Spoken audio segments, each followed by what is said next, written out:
السلام علیکم۔ آج ہم بات کریں گے ڈرامے سے سکون کی نیکسٹ آنے والی قسط میں۔ کیا شبریز مہر کو اغوا کر لے گا؟ شبریز مہر کے ماں باپ کو کیا دھمکی دیتا ہے اور شبریز کے گھر والے اس کے ساتھ کیا کچھ کریں گے، اور شبریز مہر کے منگیتر کو دھپڑ کیوں مارتا ہے، یہ سب جاننے کے لیے میری اس ویڈیو کو مکمل دیکھیں اور میرے چینل کو سبسکرائب کریں۔ ناظرین، جیسا کہ ہم نے پچھلی قسط میں دیکھا تھا کہ شبریز کی جو منگیتر ہے وہ اس کے پاس آتی ہے، کیونکہ اسے پتہ چلتا ہے کہ شبریز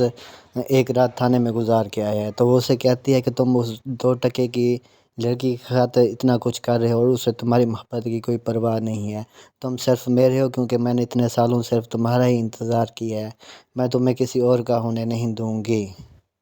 تو شبریز اسے کہے گا کہ میں دیکھتا ہوں کہ تم کیا کچھ کر سکتی ہو،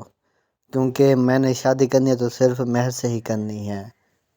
مہر کے گھر والے اس کو فورس کریں گے کہ تم ہماری مرضی والی جگہ پہ شادی کر لو تو بہتر ہے، ہم تمہاری شادی اس لڑکے کے ساتھ نہیں ہونے دیں گے کیونکہ وہ لوگ ہمارے سٹینڈرڈ کے نہیں ہیں، کیونکہ ہم اپنی بےعزتی مزید برداشت نہیں کر سکتے۔ تو مہر کہے گی کہ میں اس سے محبت کرتی ہوں اور میں اسی سے شادی کروں گی، مجھے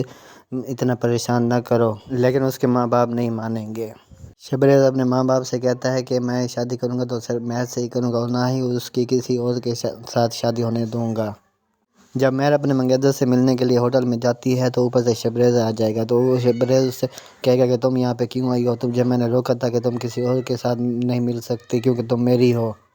تو مہر کا منگیتر اذن جو ہے وہ اس کے ساتھ بدتمیزی کرنے لگے گا، جس کی وجہ سے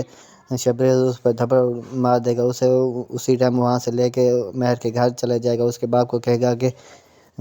اس کی شادی صرف میرے ساتھ ہی ہوگی، کسی اور کے ساتھ نہیں ہو سکتی۔ تو مہر کا باپ کہے گا کہ میں ایسا ہونے ہی نہیں دوں گا، تم ساری زندگی اس کے لیے تڑپتے رہو گے۔ تو شبریز مہر کے باپ کو دھمکی دے گا کہ میں کچھ بھی کر سکتا ہوں، مہر کو حاصل کرنے کے لیے میں کسی کی جان بھی لے سکتا ہوں، آپ دیکھ لینا کہ میں اس کی شادی کیسے آپ اس کے ساتھ کرتے ہو۔ دوسری طرف شبریز کے گھر والے اس کی بات نہیں مانیں گے اور کہیں گے کہ ہم اس لڑکی کو اپنے گھر نہیں لے کے آ سکتے کیونکہ یہ ہمارے سٹینڈرڈ کی نہیں ہے، اگر تم ہماری مرضی والی جگہ پہ شادی کرو گے تو تمہیں سب کچھ ملے گا، اگر تم اس کے ساتھ شادی کرو گے تو ہم تمہیں اپنی پراپرٹی سے کچھ نہیں دیں گے۔ تو شبریز کہے گا کہ مجھے آپ کی جائیداد سے کچھ نہیں چاہیے، مجھے صرف مہر چاہیے۔ شبریز مہر کو فون کر کے دھمکی دے گا کہ تم اگر کسی اور کے ساتھ شادی کرو گی تو میں اس کی جان لے لوں گا اور تم دلہن بنی بیٹھی رہو گی کیونکہ وہ آ ہی نہیں سکے گا۔ تو مہر شبریز سے کہے گی کہ تم پلیز میری جان چھوڑ دو، میں اپنے گھر والوں کی ہی مرضی سے شادی کروں گی، تمہیں میری محبت کا واسطہ ہے۔ تو شبریز کہے گا کہ نہیں، میں تمہیں کسی اور کا نہیں ہونے دوں گا، اگر تمہاری بارات آئی تو میں اس بارات کو واپس بھیج دوں گا، اگر مجھے تم کو اغوا کرنا ہی پڑا تو میں تمہیں اغوا کر لوں گا۔ اور شبریز مہر کی محبت میں واقعی ایسا سب کچھ کر لے گا، اسے اغوا کر کے کسی نامعلوم جگہ پہ لے جائے گا اور اس کا نکاح زبردستی کرے گا۔